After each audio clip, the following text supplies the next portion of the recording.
Hey there, sports fans. My guest today brings you all the scores on Sportsnet Central.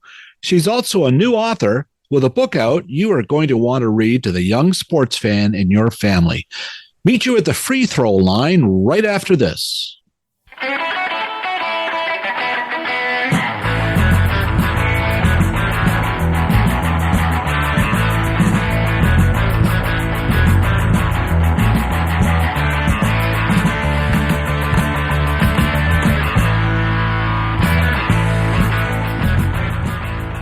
People often ask me, what am I watching these days on TV? I try to recommend the latest scripted series, but really what I watch the most is probably sports, especially this time of year with the NHL, the Stanley Cup playoffs, the NBA playoffs, all of those heating up, the baseball season well underway, even big tournaments in golf and the Kentucky Derby, and it all seems to be happening this time of year. Now, even if I've seen the games, I like to watch the highlights, and one of my favorite anchors can be found on Sportsnet Central. Evanka Osmak and Ken Reid. That pair, to me, they really work well together. They make it fun. Osmak has also just written a book aimed at young readers, Alley Hoops. It's about a young girl who loves playing basketball at home in the driveway with her friend Leila. And you wonder, can the two of them make the school team? With women's sports suddenly all the rage, this is a great story to share with the young Caitlin Clark in your household. Please, or anyone else, please welcome sportscaster, author, and former engineer. Yeah, that's right, Evanka Osmak. Thank you very, very much. I know this is it's always a busy time of year for you. Sports never ends, but I know right now is very, very busy. So thank you very much for doing this. Yeah, thank you for inviting me on. And especially thank you because I sent you a Zoom invitation and I spelled your name wrong. I'm mortified. I'm so embarrassed. Oh. No one can spell my name right. So this is especially a dumb on my part. So thank you for No worries. I don't know if you know the actor Gary Busey. Do you remember that guy? He was heard it. Yeah, for sure. I once interviewed him and he looked at my name tag. I guess I had with the Toronto Sun, and he was said, "Well, how do you pronounce your name?" And I said, "Bill Brio." And he goes, "Well, that's not right." And I said, "Well, you're right. It's actually French, so it should be pronounced Brieux." But I grew up here, my parents, so Brio is how we got it. And he just looked at me and he goes, "You don't even pronounce your own name right. You don't even know who you are." Oh, so geez. yeah, Okay. so I shouldn't have got your name misspelled. Thank you for No joining. worries. Listen, I love you on Sportsnet Central. Watch you and Ken Reid all the time, and really enjoy the way that you report and cover sports. It's fun to watch the two of you, and it really adds to the highlights, all of your commentary and everything else. So, congrats on a fine Thank you. career. Yeah, that's a huge compliment because we do have fun, and so it's nice to see that translates well to those at home or wherever they're watching. Yeah, it can't really take it too seriously, right? Right. And it's just there's more banter there. It's just you guys are sort of like a married couple in a way, it seems to me, right? Because you've got this, you're goofing on each other and you're teasing, but you could tell there's respect. It's a lovely mix. So it really works. Yeah. 13 years. There you go. Amazing, right? Is that flown by? Yeah, I guess so. I mean, when you're in it, it doesn't feel like it's flying by. But if you look back, it's pretty crazy. 13 years. Yeah. So we've, he had 2 children and I've had 2 kids and amazing losses and additions. So it's, he's one of my great friends. That's great. Well, it's good. It shows when you watch. Now, we want to talk about this book that you've written, Alley Hoops. It's available now from PlumLeaf Press, and it's an adorable book. It's a great read, and I imagine you're aiming this at children who are in school. Is there a specific age range now for the readers that you're thinking will be reading? 7 to 9 year old is what we had in mind. What was our target audience? My son, my eldest, is 7, and He just turned 7. So it's probably he needs an adult or someone to read with him because it's 13 chapters. But yeah, 7 to 9 year olds is what we're targeting.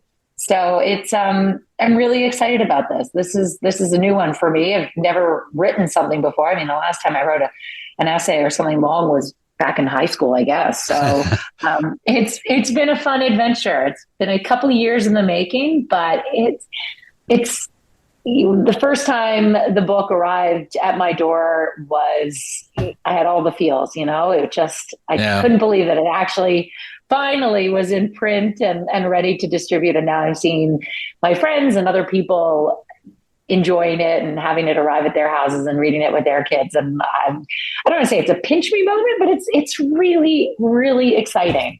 So I'm happy. When you crack that box and there's a bunch of books that you've written, you just pick them up and smell them, don't you? I mean, you just can't believe it. It's just amazing.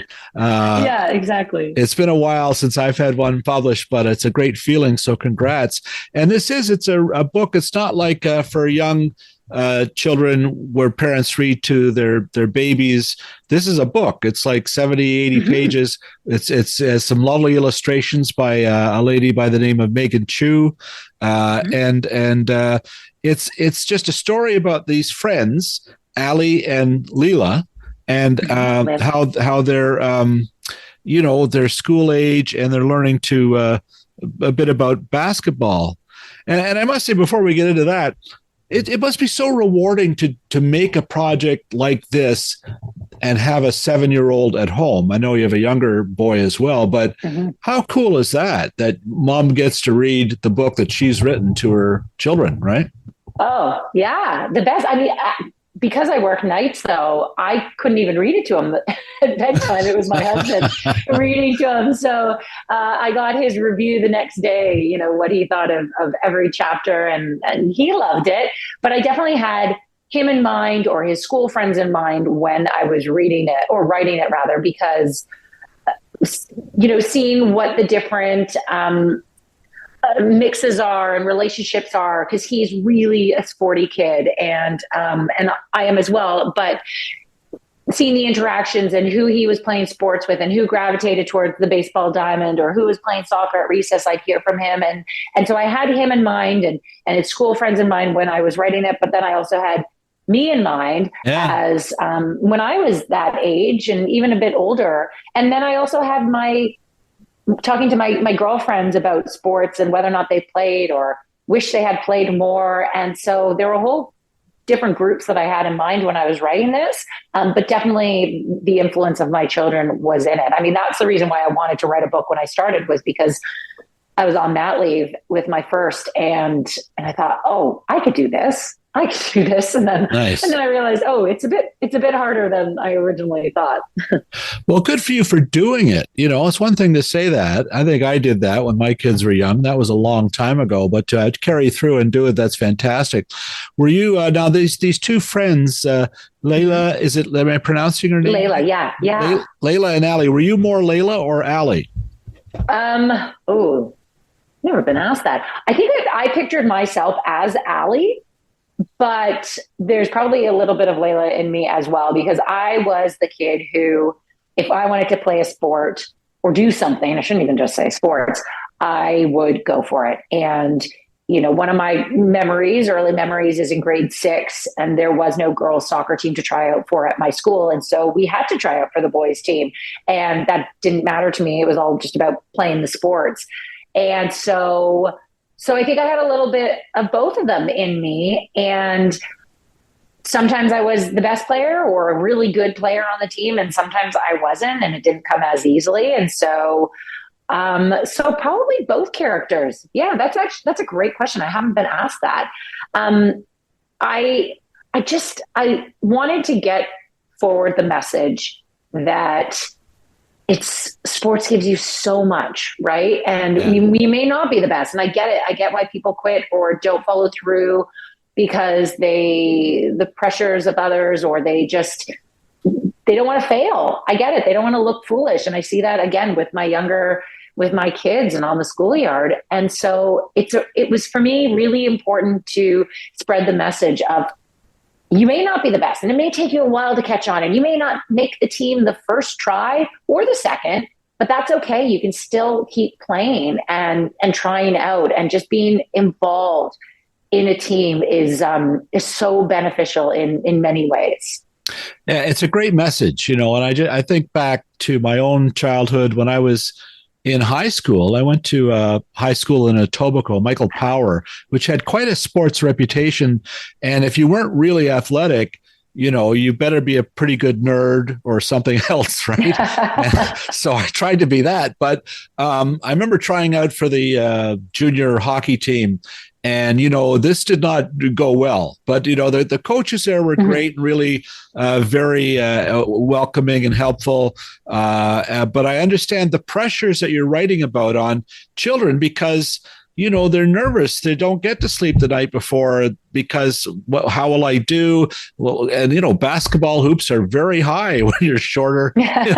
So it's a wonderful idea, place to explore that kind of feeling that children have, right?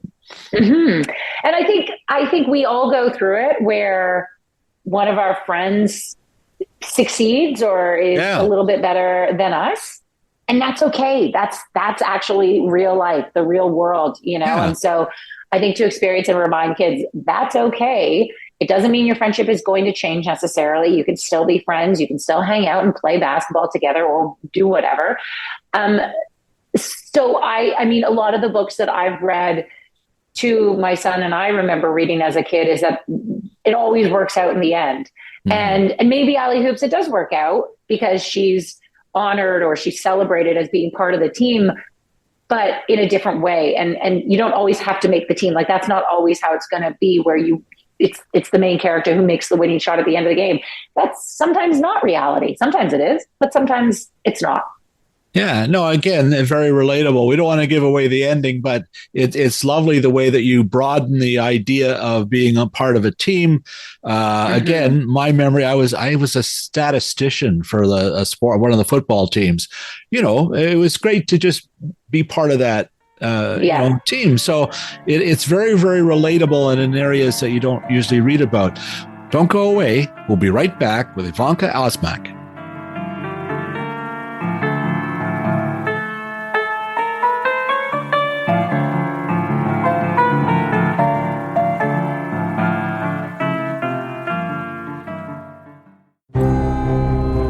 Well, time once again to speak with Emily Gagne from Hollywood Suite. Emily, what do you got for us this month? Well, Bill, I've got some incredible series. I know that we're known for movies, but we actually have series if you didn't know. And there's some great ones coming this month, including Mr. Bates versus the Post Office. Have you heard of this series, Bill? Mr. Bates versus the Post Office? Yes. No, what's it about? It's about the UK fight with the postal workers and the government, and Toby Jones stars in it. It's a really incredible true story. And if you know anything about it, I think you'll enjoy it. But if you don't know anything, it's just an interesting true story that I think is really going to captivate you. So nothing to do with Norman Bates. Norman Bates is not in it. No. All right, good. No. Okay. This is a different Bates. Gotcha. A little bit less killing, Nice. But still a lot of drama. And it's coming to us at the end of May 28th. There's going to be like a 2-night premiere, but you can also stream it if you're more of that kind of person. All right. Well, another series? What else you got? Yeah, Until I Kill You is our other big series right now, and it is a world exclusive, so you can't watch it anywhere else. Oh. And it's a true crime drama, so if you're into that, I think you're going to love it. I'm not going to tell you anymore because I don't want to spoil it in case you know the true story, but Until I Kill You, our viewers are loving it, and I think potential viewers will love it too. Until I Kill You. Wow. I know. Worldwide exclusive on Hollywood Suite starting right now. Fantastic. All right. Thanks, Emily. Thank you, Bill.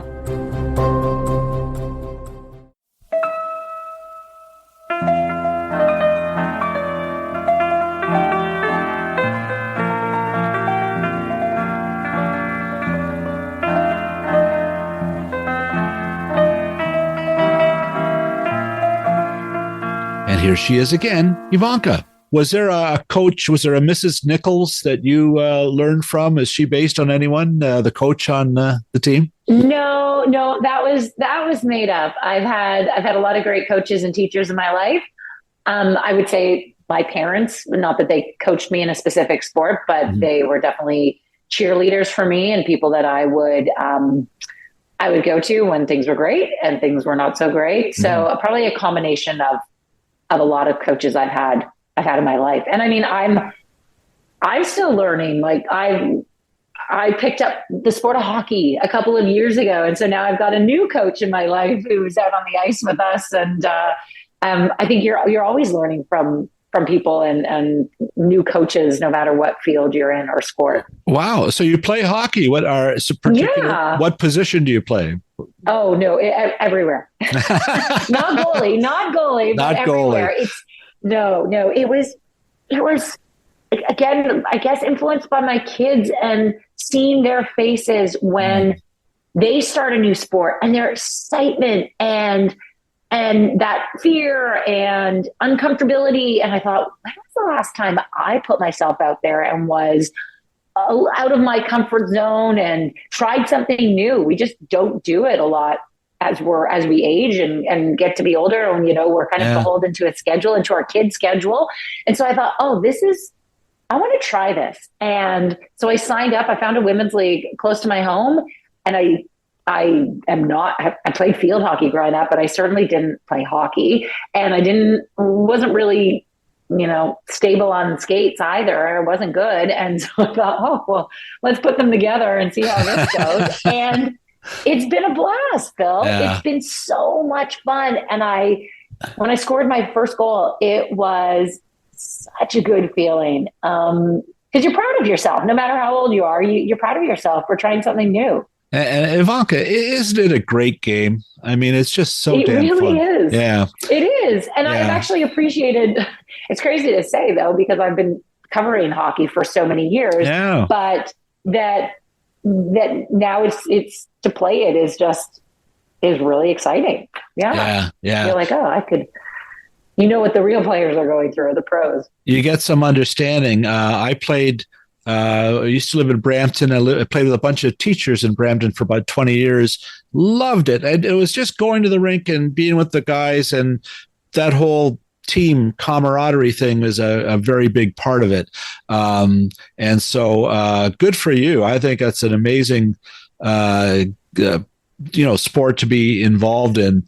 And when you look at women's hockey and women's sport in general, my God, it's exploding, isn't it? Finally.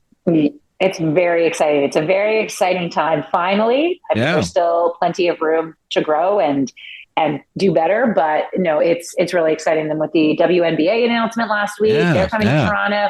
It's awesome. And I just, I think for me, the hockey and maybe a little bit alley hoops as well is a reminder to other moms or women my age or older is to take back some of your own identity. And and sports is a really great way to do it. It doesn't need to be hockey by any means, but getting involved in a sport and it's just it's a good reminder, I think. And sometimes often women and moms lose themselves to work and to life and to the kids and everything. And so getting back to sports is a great way to reintroduce themselves to their old selves. Well, this opens up a whole bunch of questions for me, because I read this lovely article in the Globe and Mail by Simon Hoop. And by the way, is Simon Hoop, is he related to alley hoop? I'm wondering. No. No, he is not.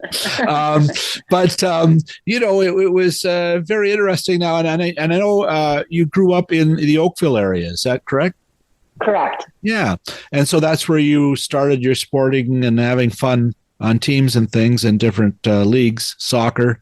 But it just struck me you're someone who has reached points in your life where you've actually looked around and said, well, no, wait a minute, I'm going to make a course correction here. And the most significant one, of course, you studied, you went to Queen's, you studied, you became an engineer, you were working as an engineer, and you decided, no, I'm going to go to Seneca, I think, college, and learn to be in sportscasting. That's incredible. That's a wonderful story. My God. So is this, what gives you that insight, I think, to sort of push pause on your life and look around, because a lot of us don't do that. We're so nose to the grindstone. But I admire you for doing that. Where do you think that comes from? Oh, what did I say? I don't know. I don't know. I think, well, you referenced the Globe and Mail article, and one of the questions was, what's your greatest strength? And I really do, maybe not stubbornness, but that just when I get something in my head, it's hard to let it go. And I was very keen on doing engineering out of high school because to me, I saw it as a challenge. I didn't know any other engineers, in fact, but I was good at math and science in high school. And I just thought, this is going to be tough and I'm up for the challenge. I want to do it. And so even that, my parents were surprised that I chose the discipline. Mm-hmm. And so, and I, listen, I didn't get straight A's. I struggled. I failed a course first semester and I thought, oh goodness, what am I in for?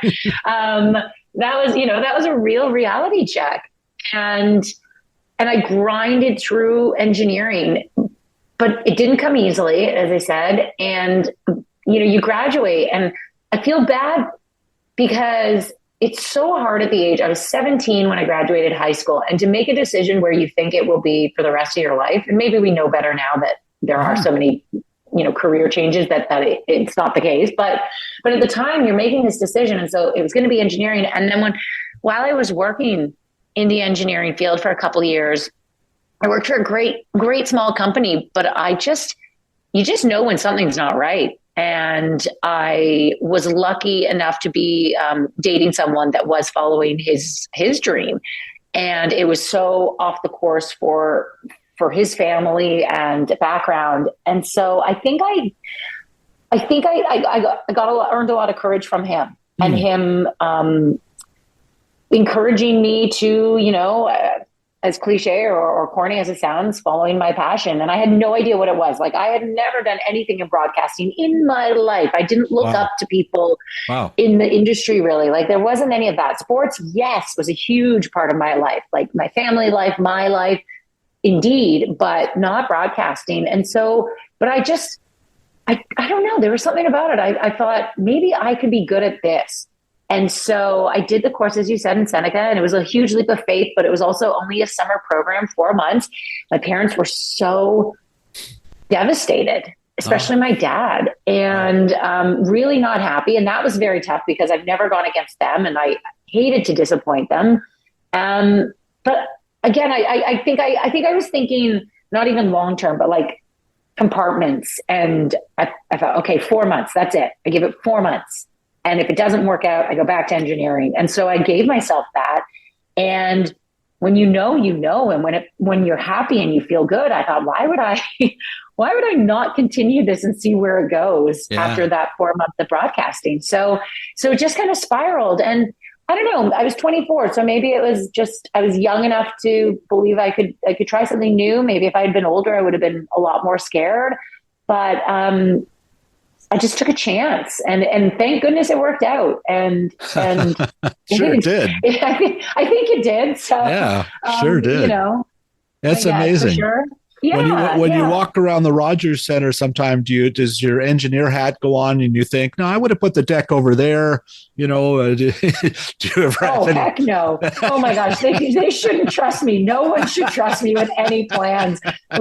That's wild. We just recently did some renovations at our house, and I could tell the builder and my husband were, looking at me, and I thought, no, I've been so out of the business. Don't even look at me. That's wild. Well, I understand. So you decide, okay, I'm going to go for this. And then you take a job in Arizona, and not having done this really at all.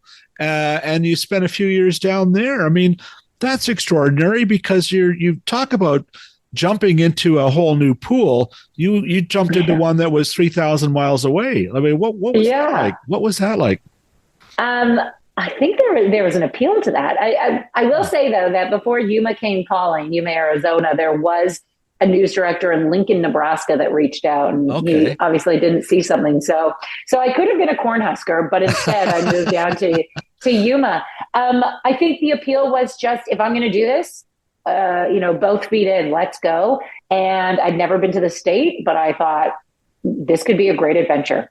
That's it, and I was 25 and at that time, and to me, it was just an adventure, and let's go. And I think for me, I grew up in Oakville and I went to Queen's University, where a lot of people from my high school went, or from the community. And then you kind of stay in the same circles. And there was something so appealing about breaking out and doing something on my own. And a lot of my friends did commerce or engineering, and then that was the path they were on, and they started meeting their future husbands and everything. And it felt a bit weird not going on the same path as them. But at the same time, I just think I owed it to myself to break out. Interesting. Yeah, I have a daughter who went to Concordia and who's married and has children now. But I remember looking at Queens, and it struck me, it's a very cocooning campus. It's in a smaller city, beautiful campus, great school. But I can see what you're saying. In a way, it's very, it's not like you're going to NYU or someplace where it's very cosmopolitan in some ways, right? So you might have even more yearning coming from there. But it sounds like, and from what I've read too, you've done parachute jumping. You're someone who takes these risks and rolls with them, right? So it's not so much that you're looking to find out who you are, but who you are is someone who's just evolving all the time. Absolutely. I think you have to. That's what makes life exciting. And Yuma, Arizona, it's not a place I would move back to. Let's just put it that way. But what a great training ground. Yeah. And I was exposed to so much. And I was covering news. So I was on the morning show. It wasn't even sports. I got to dabble a bit in the football, high school football shows, but it was mostly news. And I just thought, this is my opportunity. This is my opportunity to do as much as I can and learn as much as I can. And it was amazing, but I continued to evolve. And that brings us back to alley hoops and writing a book. It's like, why just stay stagnant? It's you need to add things to make life interesting. Absolutely. More with Evanka Osmak after these short messages.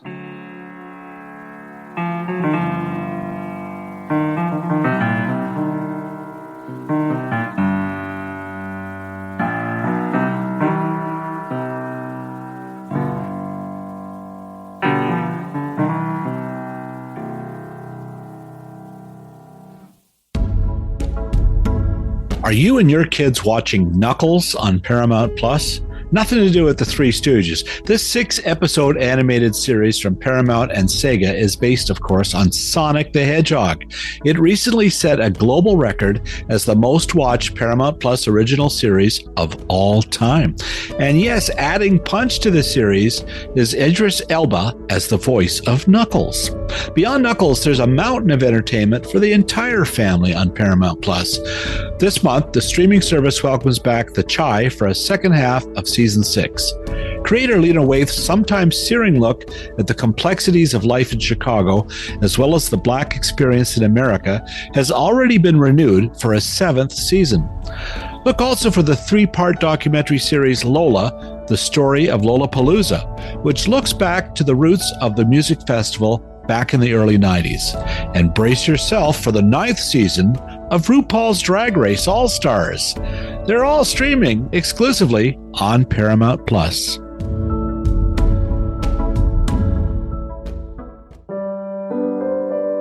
Well, what's new this month on Super Channel? Well, giddy up for the 11th season of When Calls the Heart, found exclusively in Canada on Super Channel Heart and Home.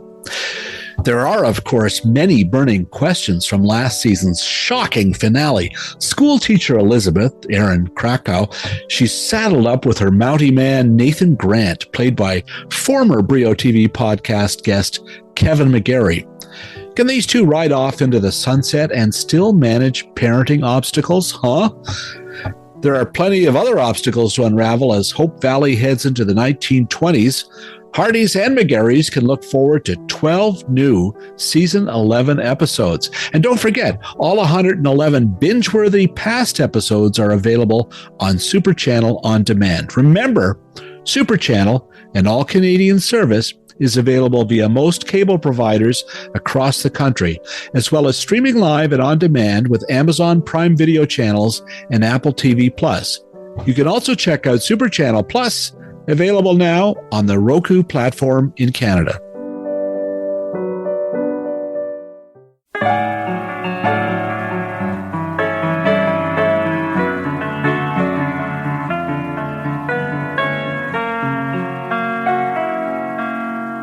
And we're back. Tell this story about running into Jamie Campbell how you came to be part of the Toronto and the Canadian sports scene. Right. So I was signed a 2-year contract in Yuma, and at the 1-year mark, I decided to do a story on Benji Molina, who was the then catcher for the Jays, and he off-seasoned in Yuma because that was I think his wife was from there. Right. So I had a connection with him through a friend in Yuma. And so when I came back in April of 2006, I did a story on Benji, and I was going to take it back to the audience in Yuma. And so I'm at the Rogers Center. I'm on the field. I finished my interview with Benji, and I thought I should introduce myself to someone here, like one of the reporters, because when am I going to get this chance again? And so for some reason, there was tons of reporters milling about, and I walked over to Jamie Campbell. And I didn't even know Jamie at the time, but I walked over and I introduced myself, and I told him what I'd been doing, and I was from Oakville, living in Yuma, Arizona, yada, yada. And I said, can I send you my demo tape? And he, to his credit, absolutely. He said, yes. Gave me his address, gave me the news director's address as well and name. And then that was that. And I walked away feeling like really excited that I had done this, because it was a little out of my, comfort zone. It's nerve-wracking going up to professionals when you're not, sometimes, for me at least. And so I left there, and I never sent my tape because I just didn't think I'd want to come back to Canada, to be honest. And then the news director reached out to me 4 months later, and I thought it was a hoax.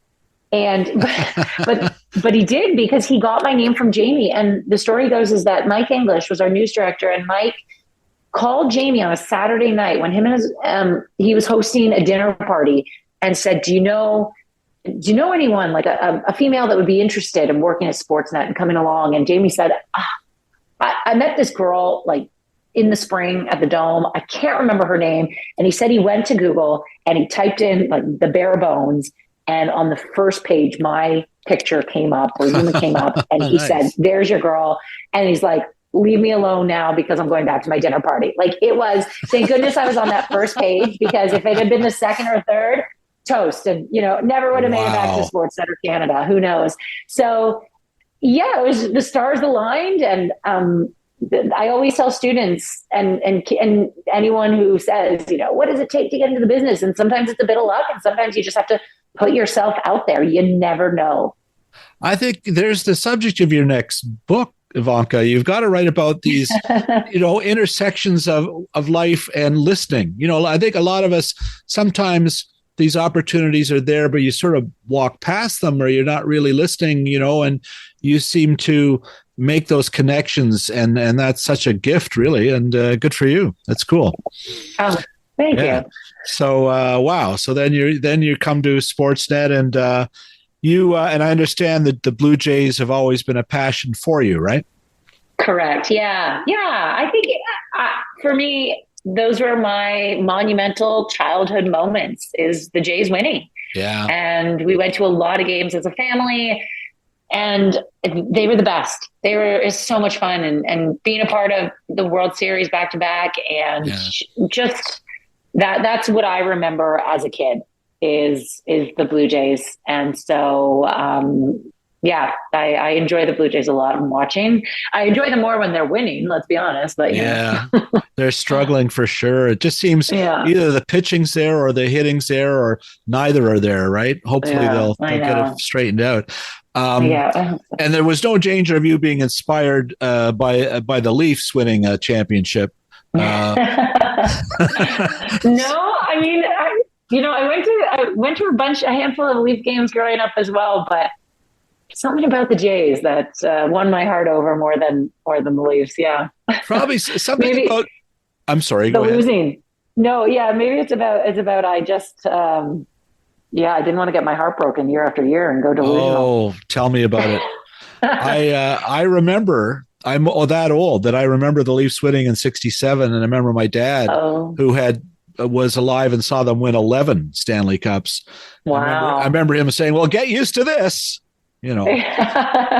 So it didn't quite work out. But one thing I like about Alley Hoops, again, just coming full circle, is that, and I don't want to spoil the book. Please, people, go read it. It's wonderful. Read it to your kids. Is that it's not about, usually a sports book ends with the championship, right? And you don't build toward that. You have a whole other places to explore. It's more a book about feelings and being young. And I thought that was refreshing. That was that purposeful? Did you set out not wanting to talk about winning, being part of the champions, that kind of thing? Exactly. Yeah. Thank you for the kind words. I appreciate that, Bill.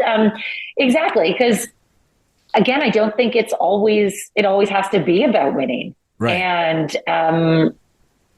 that's the reality we live in. And so just a reminder, it was so important to me, especially coming off the pandemic where girls especially were denied of sports or dropped out of sports. And so just easing them back into it, like reminding or maybe not even reminding them, but telling them just how much fun can be had, and the friendships and the confidence and the skills that you learn from sports is sometimes more important than the winning you do. Winning can be fun, super fun, obviously, but and rewarding, but there's other ways that are equally as rewarding. So yeah, it was important to me. But Bill, who knows? Maybe for my next book or Allie's next adventure, there may be a win or two snuck in.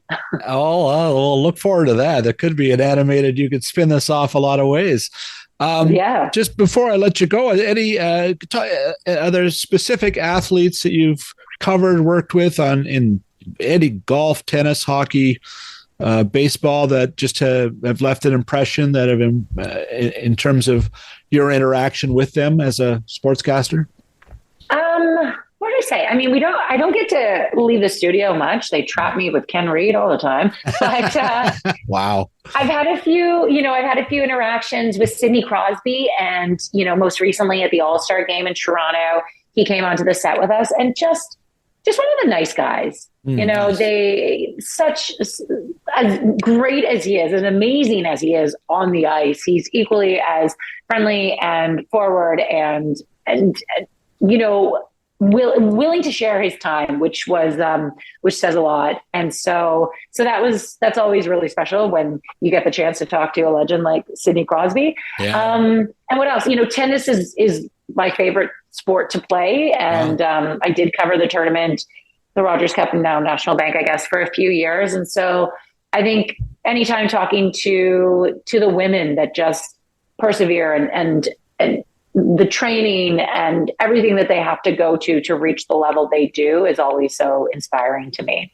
Yeah, it's fun when you guys have, and during the Stanley Cup playoffs, this has happened a few times. Other sportscasters like from Hockey Night Canada, Elliot Friedman, or Kevin Bieksa, or people like that coming in, and the three of you just sort of kick it around. That's kind of fun, right?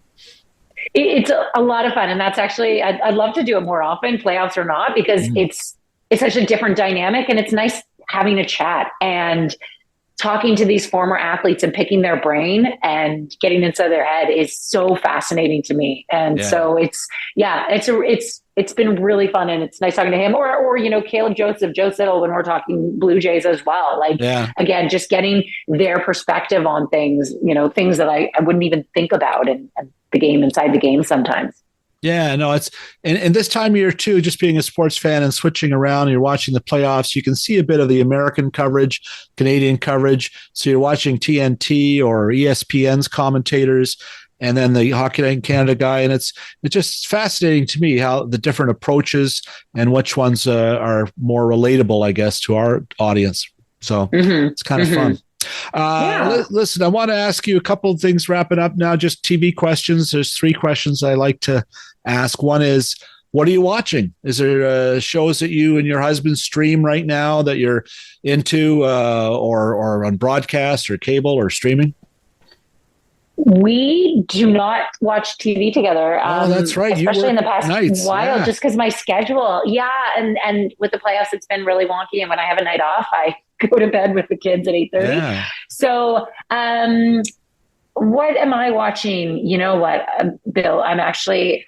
I love Real Housewives of whatever city you name. So that's that's the show that I gravitate towards, and I watch that on my own because my husband wants nothing to do with it. But yeah, no, we have no good series, so I'm always looking for recommendations. Just something that doesn't already have too many seasons in the banks, because I find going back in time and rewatching or going back is a lot for me. It's exhausting. So if there's someone who has a good recommendation, yeah. There's a few shows on Apple right now. Franklin with Michael Douglas is it's 8 episodes. It's if you're into history, it's just the most lavish, detailed, and Douglas is sensational in it.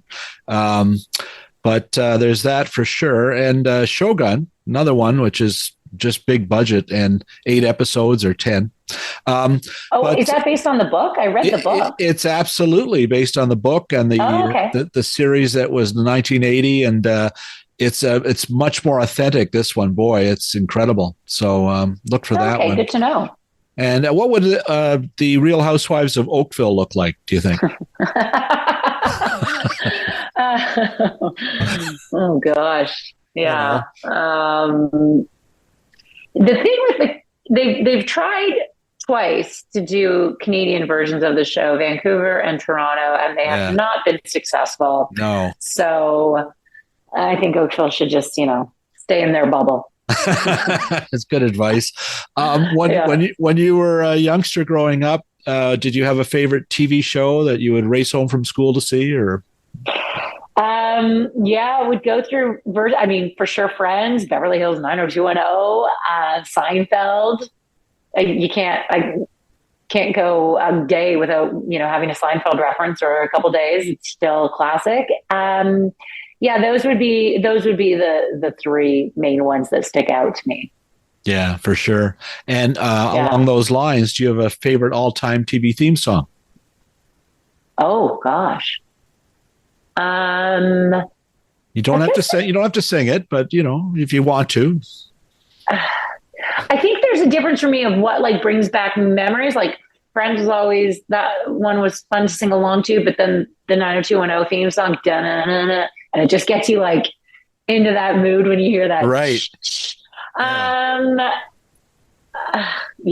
gosh, there's a ton. The Cheers one's great, of course. It is, yeah. Well, those are good. Yeah, I guess that's my final answer. I'll accept that. That's for sure. That's great. Well, listen, Evanka, thank you again for your time today, and congratulations. Alley Hoops. It's from PlumLeaf Press. People, I guess, can just pick that up at Indigo or on Amazon or good bookstores, or through through the PlumLeaf website as well. It's right there. I know it's on my Instagram as well, Evanka Osmak. So I really appreciate your time and you're reading the book and helping me support it, Bill. So thank you. My pleasure, Evanka. Like I said, big fan of you and Ken on TV every night, especially this time of year. So keep up the great work. Thank you very much for taking the time today.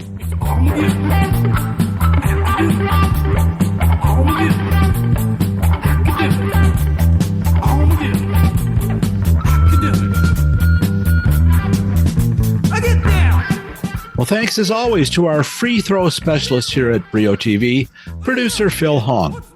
Give it up as well to BJ Del Conte, Paul Boudra, and all the crispy critters, as well as piano man Stephen Dudley, who many years ago recorded the music you hear on this podcast. Finally, thanks to you, listener. If you enjoy this conversation, let us know with a like or a comment at Apple or Spotify, or just tell your friends. So wherever you listen to podcasts, give us the big thumbs up. I'm Bill Brio. Thanks for listening.